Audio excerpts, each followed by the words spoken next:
누구를 위한 정탐이었나? 누구를 위한 정탐이었나?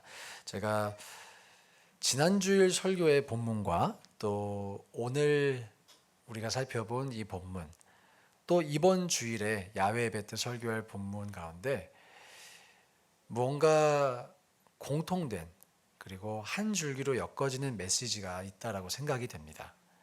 하나님께서 우리 공동체에 주시고자 하시는 메시지가 있는 것 같아요. 아시다시피 생명의 삶 본문은 제가 선택할 수 있는 것도 아니고 또 이 생명의 삶의 주제와 본문이 이 금요성령 집회 본문과 맞아떨어질 확률은 매우 적습니다. 그럼에도 불구하고 무언가 한 메시지가 이렇게 통일되게 나타나는 것은 틀림없이 주님이 우리에게 주시고자 하시는 메시지가 아닐까라고 조심스럽지만 생각해 봅니다. 자, 이 본문에서 여리고성이 이제 무너졌죠. 지난주 본문까지 살펴봤을 때. 그리고 무너진 여리고를 정리하는 과정을 보여주는 본문이 바로 오늘 본문입니다. 그리고 오늘 본문에 라합이라고 하는 여인이 등장하죠. 자, 이 라합이 누구인가요? 다들 잘 아시다시피 두 명의 정탐꾼을 숨겨준 여인이에요. 우리가 이 라합을 왜 지금 이 순간에 알고 있습니까? 정탐을 했기 때문입니다. 그런데 여기서 매우 중요한 질문을 좀 던져보고 싶어요. 여러분, 여리고성을 점령하는데 정탐을 꼭 했었어야만 했나요? 지금 돌아와서 한번 생각해 보세요. 이게 정탐이 꼭 필요한 전쟁이었습니까? 여리고가 어떻게 무너졌죠? 하나님이 무너뜨리셨어요. 그렇죠? 정탐꾼이 이 정탐을 한 그 정보가 군사 정보가 1이라도 사용됐나요? 안 됐습니다. 안 됐어요. 정탐이 굳이 필요 없었어요. 그러면 이런 질문을 또 하게 됩니다. 하나님은 왜 필요 없는 정탐을 시키셨지? 그걸 좀 살펴보려고 해요. 또 이런 질문하게 됩니다. 하나님께서 여리고를 애초부터 이렇게 무너뜨리시려고 계획하셨을까요? 아닐까요? 그렇죠. 어떻게 알 수 있어요? 여호수아에 나타나는 모든 사건을 보면 요단강을 건너는 사건도 그 이후의 모든 사건들도 하나님께서 하나님의 절대적인 능력을 보여주시는 사건들입니다. 그렇죠. 믿음의 순종을 요구하시긴 하세요. 요단강에 발도 집어넣어야 돼요. 또 6바퀴 돌고 7바퀴 돌아야 돼요. 그런데 우리의 순종의 그 내용과 하나님이 일으키시는 그 기적의 내용이 논리적인 연관성이 없어요. 발을 내딛는 것과 요단강이 갈라지는 것은 다른 문제입니다. 여리고성을 도는 것과 여리고성이 무너지는 것은 다른 문제입니다. 돈다고 무너지지 않아요. 나의 순종의 행위가 하나님의 능력을, 기적을 보여주는데 아무런 인과관계가 카우살리티가 없다는 거예요. 그러니까 결론 내릴 수 있어요. 여리고를 굳이 정탐할 필요가 있었습니까? 없었습니까? 없었어요. 야, 똑똑하십니다. 어차피 여리고는 군사 능력으로 점령되지 않기 때문이죠. 자, 그런데 하나님은 왜 정탐을 허용하셨을까요? 야야야야야, 가지 마. 뭐하러 가? 내가 무너뜨려 줄 건데. 그거 정탐할 필요 없어. 그러시면 조금 더 큰 믿음을 요구할 수 있는 건 아닐까? 그렇게 말씀하시지 않으셨습니다. 어찌 보면 불필요한 일을 시키신 것만 같기도 합니다. 하나님이 물론 시키신 것은 아니죠. 여호수아가 보냈죠. 이거 허용하시는 거예요. 왜 그러셨을까요? 필요한 일이었기 때문이에요. 자, 라합은 이미 정탐꾼이 방문했을 때 하나님을 믿는 믿음이 있었습니까? 없었습니까? 있었어요. 들음에서 나는 믿음을 소유하고 있었어요. 하나님은 그 라합을 구원하기 원하셨습니다. 누구를 위한 정탐이었습니까? 라합을 위한. 라합과 그 가족을 구원하기 위한 정탐이었어요. 놀랍죠? 할렐루야. 여리고 성이 함락된 결과는 무엇인가요? 이스라엘에게도 여리고 성 넘어갔다. 반드시 지나가야만 하는 이 요새를 무너뜨렸다라는 그 승리의 기쁨이 있었겠죠. 그런데 여리고 성을 함락하고 보여주는 결말, 오늘 이 본문인데 이 본문에서 보여주는 결말은 라합과 그 가족의 구원의 이야기예요. 라합과 그 가족을 제외한 모든 사람은 죽었습니다. 그런데 라합과 그 가족은 살았어요. 제가 아틀란타로 돌아오는 비행기 안에서 이 본문을 보며 유레카, 이걸 깨달았어요. 한 번도 이 본문을 그렇게 본 적이 없었어요. 정탐을 왜 했을까? 라합을 구원하기 위함이었구나, 이렇게 이해해 본 적이 없었어요. 그러나 사실입니다. 하나님은 라합을 구원하시기 위해서 정탐꾼 2명을 보내셨어요. 우리가 이 사건을 보면 무엇을 봅니까? 첫째, 하나님은 믿음의 사람을 보호하시고 구원하십니다. 자, 라합의 가족들에게 시편 91편 7절 말씀 혹시 기억나실지 모르겠어요. 1000명이 내 어느 쪽에서? 왼쪽에서, 10,000명이 내 오른쪽에서 엎드러지나 이 재앙이 내게 가까이 하지 못하리로다. 라합과 라합의 가족들에게 이 고백은 과장법이 아니었을 것입니다. 정말 성벽이 무너지고 수많은 사람들이 죽어나가는 그 현장에서 라합과 라합의 가족은 살았어요. 사랑하는 여러분, 하나님은 우리를 돌보십니다. 구원하십니다.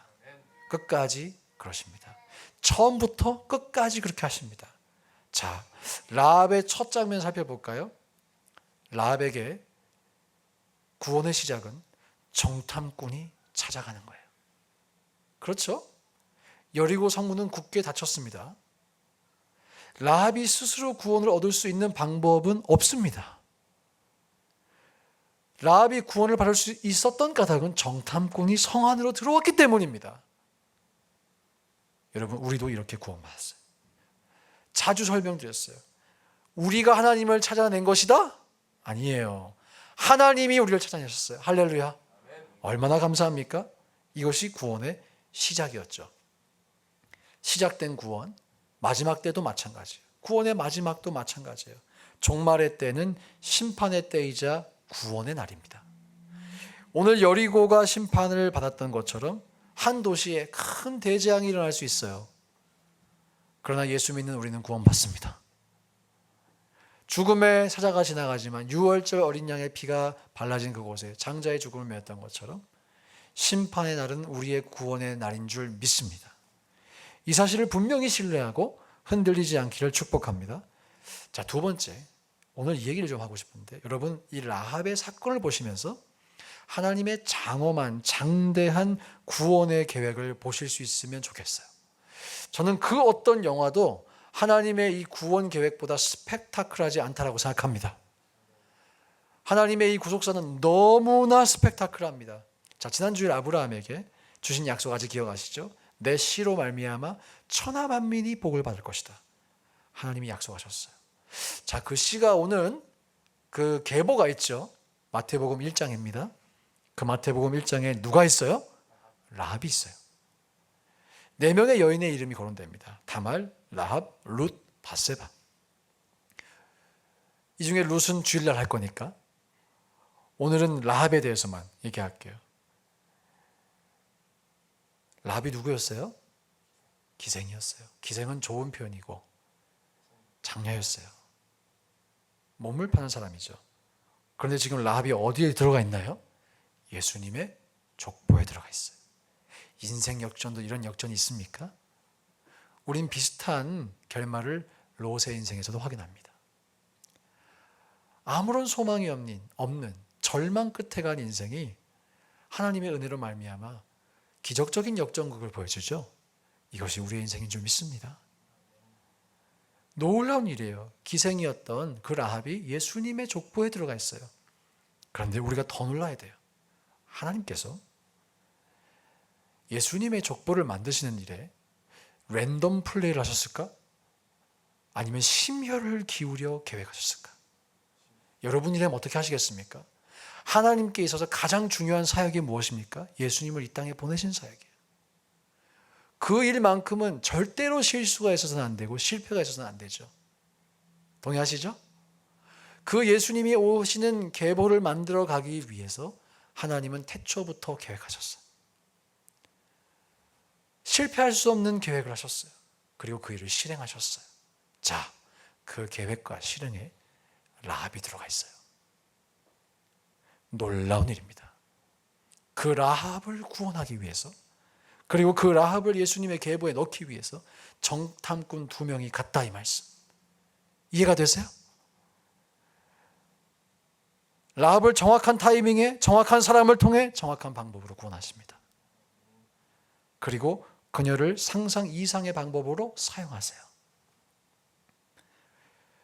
누구를 위한 정탐이었어요? 라합을 구원하기 위한 정탐이었어요. 그리고 더 나아가서 라합을 통해 아브라함의 계보를 이어가려는 하나님을 위한 정탐이었어요.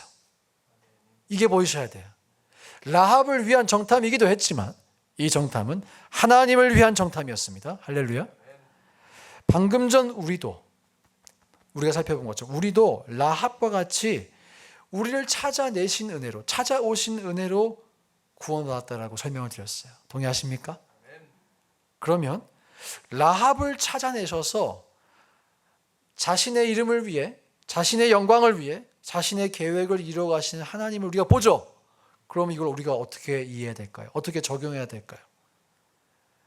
이와 마찬가지로 likewise 우리의 인생에서도 하나님께서 하나님의 이름을 위해, 명예를 위해 계획하신 계획과 행하시는 일이 있음을 믿어야 합니다. 아멘. 보이세요? 라합의 인생을 통해서 우리가 그걸 믿어야 돼요. 하나님은 우리를 구하셨어요. 누구를 위해? 우리를 위해. 그리고 하나님을 위해. 그리고 하나님께서 이제 우리를 자신의 위대한 계획의 일부로 사용해 가실 줄 믿습니다. 누구를 위해? 우리를 위해, 또 하나님을 위해. 대체로 나를 위해 여기서 끝나는 경우가 많은 것 같아요. 하나님을 위해 그렇게 하신다. 거기까지 우리가 나아가야 한다는 것이죠. 사실 라합은 창녀였던 자신이 여리고의 이 생존자 명단에 이름을 올린 것만으로도 아이고야 다행이다 생각을 했을 거예요. 그게 라합의 시선이었겠죠? 마치 우리가 아유 천국 가서 다행이다, 아유 안심한다, 그거가 비슷해요. 그리고 라합은 사실 그 이후에 자신이 예수님의 계보에 쓰임 받으리라 전혀 기대 못했겠죠.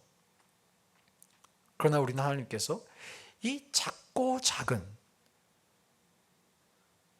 무시해버릴 수도 있는, 그렇게 중요해 보이지 않는 이 인생을 찾아내셔서 구원하실 뿐만 아니라 하나님의 가장 중요한 사역에 사용하시는 것을 봅니다. 우리가 여리고 사건에서 가장 주목해야 될 일이 있다면 저는 라합의 이야기인 것 같아요. 대부분 여리고 하면 이제 7바퀴 돌았어 이렇게 그게 중요한 일인데, 저는 이 여리고 사건에서 가장 우리가 주목해야 될 것은 예수님의 오심의 길을 예비하는 하나님의 그 구원의 계획인 것 같아요. 7바퀴로 무너진 성벽을 보면서도 우리가 놀라야겠지만 하나님께서 매우 치밀한 계획으로 자신의 계획을 한치의 오차 없이 완성해 가시는 이 모습을 저와 여러분 확인할 수 있기를 축복합니다. 그래서 이 하나님을 더욱 신뢰할 수 있기를 주님의 이름으로 축원드립니다. 우리는 이 하나님을 믿을 수 있어요. 왜일까요? 하나님 우리에게 약속하셨기 때문에, 언약을 맺으셨기 때문에. 이 본문에서도 맹세라는 단어가 2번 나옵니다. 먼저 이 정탐꾼 2명을 보내면서 라합을 구원해 주겠다고 맹세했으니까 이제 그 약속 지키라 그래요. 그 맹세를 지킵니다. 그렇죠? 그리고 여호수아가 26절에서 이렇게 또 맹세해요. 함께 26절 읽어볼까요? 시작. 여호수아가 그때에 맹세하게 하여 이르되 누구든지 일어나서 이 여리고 성을 건축하는 자는 여호와 앞에서 저주를 받을 것이라. 그 기초를 쌓을 때에 그의 맏아들을 잃을 것이요 그의 막내 아들을 잃으리라 하였더라. 여호수아가 맹세했어요. 이 여리고 성을 건축하지 말라고, 하나님이 무너뜨리신 이것을 그대로 받아들이고 보존하고 이것을 다시 건축하지 말라고 합니다. 그런데 열왕기상 16장 34절로 한번 가볼까요? 열왕기상 16장 34절에 이 경고를 무시하고 아합 왕 시대에 히엘이라고 하는 사람이 건축을 해요. 그래서 어떤 결과를 맞는지 함께 읽어보겠습니다. 시작. 그 시대에 베델 사람 히엘이 여리고를 건축하였는데 그가 그 터를 쌓을 때에 맏아들 아비람을 잃었고 그 성문을 세울 때에 막내 아들 수굽을 잃었으니 여호와께서 눈의 아들 여호수아를 통하여 하신 말씀과 같이 되었더라. 아멘. 여러분 보이세요? 여호수아가 맹세한 그 말, 사실 그 말은 하나님께서 여호수아를 통해서 내뱉게 하신 말이었을 것입니다. 그 말도 그대로 됐어요. 사람이 한 말도 그대로 지켜졌어요. 라합 너를 살려줄게. 너희 가족 우리가 살려줄게. 그 말도 그대로 지켜주잖아요. 또 마찬가지로 이 여리고성을 누구든지 건축하는 자는 저주받을 것이다. 정확하게. 터를 쌓을 때 맏아들을 잃을 것이고 문을 세울 때 막내 아들을 잃으리라. 그대로 됐어요. 그대로. 사람을 통해 하신 말이 그대로 됐어요. 사람의 말도, 하나님이 사용하신 사람의 말도 그대로 되는 권세가 있다면 하나님께서 우리에게 주신 그 약속은 얼마나 큰 권세가 있겠습니까? 지난주 우리가 창세기 15장 17절에서 봤던 해가 져서 어두울 때에 연기나는 화로가 보이며 타는 횃불이 쪼갠 고기 사이로 지나더라. 여러분 이 표현을 꼭 기억하셨으면 좋겠어요. 저는 이 구절이 제가 가장 좋아하는 성경 구절 중 하나가 됐어요. 원래 로마서 8장 28절이었는데 그걸 가능하게 해주는 게 바로 이 사건이에요. 언약을 맺으실 때 하나님이 하신 것이 무엇입니까? 맹세였어요. 하나님이 맹세하셨어요. 내가 이 언약을 지키겠노라. 사람의 맹세도 효력이 있다면 하나님의 맹세는 더더욱 효력이 있는 줄 믿습니다. 영원한 효력이 있는 줄 믿습니다. 우리 이것을 믿는 거예요. 이것을 믿는 거예요. 하나님의 맹세는 결코 가볍지 않습니다. 또 실패하는 일도 없습니다. 오늘 이 라합이라고 하는 그냥 없어져도 되었을 수도 있는 그 한 여인의 인생을 하나님께서 기억하시고 구원해 내시고 예수님의 계보에 올리시는 이 사건을 보며 저와 여러분이 하나님의 이 놀라운 구속의 역사를 바라볼 수 있었으면 좋겠어요. 주님의 위대한 능력을 신뢰할 수 있었으면 좋겠어요. 또한 우리의 상상을 뛰어넘어 역사하시는 하나님을 기대하실 수 있기를 주님의 이름으로 축복합니다.